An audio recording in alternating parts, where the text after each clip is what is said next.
This channel does not promote any violent, harmful, or illegal activities. All content provided by this channel is meant for an educational purpose only. আমরা আবারও সেই খবরে চোখ রাখবো। আপনারা জানেন আমলার স্ত্রীকে ধর্ষণের মামলায় হাইকোর্টের তিরস্কারের মুখে এবার পড়তে হয়েছে পুলিশকে, লেক থানার পুলিশকে বলা হলো। পুলিশের ভূমিকায় এবার প্রশ্ন তুলল খোদ আদালত। তিরস্কৃত হওয়ার পর এবার উচ্চতর আদালতে যাওয়ার চিন্তা ভাবনা করছে লেক থানার পুলিশ। ট্রেডিশনাল হোক বা ট্রেন্ডি নারী, পুজো মানি প্রিয় গোপাল বিষয়ী কলকাতায় আর জেলায় জেলায়। হাইকোর্টের নির্দেশে বদলে দেওয়া হয়েছে তদন্তকারী অফিসার। শৃঙ্খলা ভঙ্গের অভিযোগে লেক থানার ওসির সঙ্গে এক এসআই, সার্জেন্ট এবং 3 মহিলা আধিকারিকের বিরুদ্ধে পদক্ষেপ করতে সিপিকে নির্দেশ দিয়েছেন বিচারপতি। ডিভিশন বেঞ্চে যাওয়ার কথা ভাবছে লেক থানার পুলিশ। ট্রেডিশনাল হোক বা ট্রেন্ডি নারী, পুজো মানি প্রিয় গোপাল বিষয়ী কলকাতায় আর জেলায় জেলায়। কলকাতা পুলিশের লিগ্যাল টিমের সঙ্গে হাইকোর্টের অর্ডার কপি নিয়ে আলোচনা চলছে। 3 জুলাই ঘটনাটা ঘটে।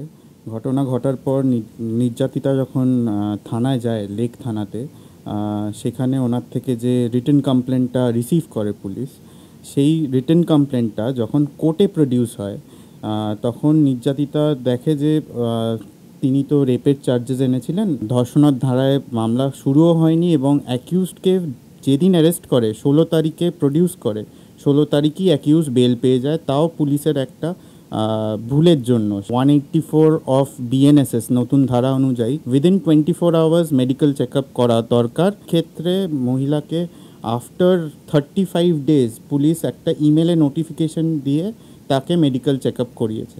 এ মামলা তুলে নেওয়ার জন্য অনেক রকম প্রস্তাব দেওয়া হয়, সেটারে রাজি না হওয়ার পর মহিলা শুধু নিজের কমপ্লেনটা জমা দিয়ে চলে আসে।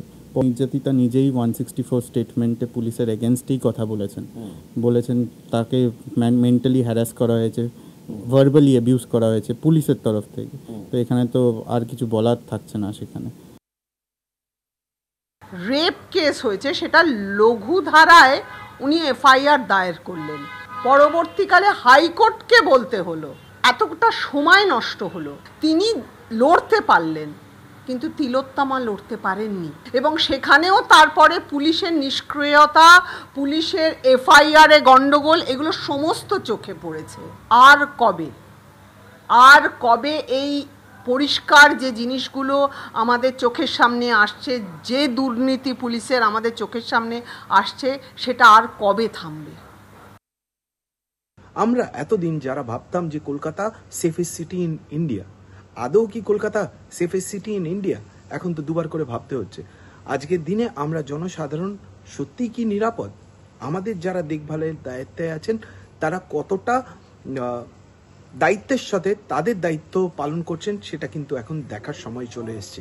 এখন রাজনৈতিক দলের সঙ্গে লড়াই থাকবে, কিন্তু যারা ক্ষমতায় আছেন, এখানে তো অন্য কারোর কাছে আমি এই বিচার চাইতে পারবো না। এই বিচারটা চাইবো রাজ্য সরকারের কাছে, যে কি এমন ঘটনা ঘটলো যে রাজ্য চালাতে গিয়ে রাজ্যে এই সমস্ত বার্নিং ইস্যুগুলো আজকে মানুষের কাছে আতঙ্কের পরিবেশ তৈরি করছে।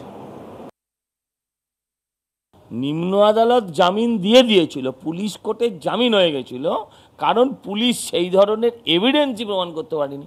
আপনি ভাবুন, পশ্চিমবঙ্গে একজন ডাক্তার মেয়ে, সে হাসপাতালের ভেতর রেপ হয়, একজন আইএসের ওয়াইফ, আমি কাউকে আলাদা করছি না, সেখানে বলতে পারেন একজন সাধারণ ফুটপাথবাসিনী, একজন সাধারণ কর্মরতা, একজন সাধারণ গৃহবধূ হলে তার খবর কে রাখবে? দেখুন, ইনফ্লুয়েন্সিয়াল বলে যদি আইন কাউকে বেল না দেয়, তার মানে ইনফ্লুয়েন্স শব্দটার যথেষ্ট গুরুত্ব আছে।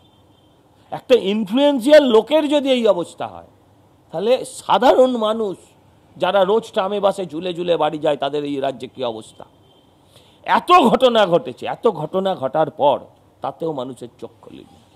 তাই যারা আন্দোলনের সঙ্গে ন্যাকামিও করে মাঝে মাঝে সবার পদত্যাগ চাইছেন, শুধু ওই স্বাস্থ্যমন্ত্রীর চাইছেন না, পুলিশ মন্ত্রীর চাইছেন না, মুখ্যমন্ত্রীর চাইছেন না, তাদেরকে বলবো, পশ্চিমবঙ্গে যদি ধর্ষণ মুক্ত পশ্চিমবঙ্গ গড়তে হয়, ধর্ষক মুক্ত যদি পশ্চিমবঙ্গ গড়তে হয়, তাহলে এটাকে মানতে হবে দফা 1 দাবি 1 মুখ্যমন্ত্রী পদত্যাগ।